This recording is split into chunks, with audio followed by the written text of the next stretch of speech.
Bacı göydən aloy yağır. Bacı ciyarım yandı, ciyarım yandı.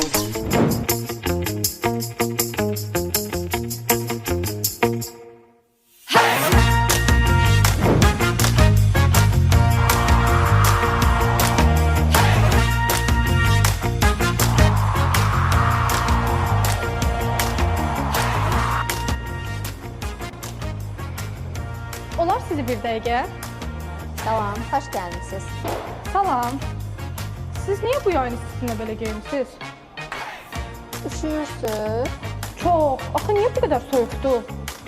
Vanex-ə görə. Kimə görə? Kimə görə yox, Vanex-ə görə. Əgər sən də yayda sərinləyib, qışda isinmək istəyirsənsə, Vanex kondisionerləri artıq barkoddadır. Üstəlik, ilkin ödənişsiz, faizsiz və komissiyasız şərtlərlə.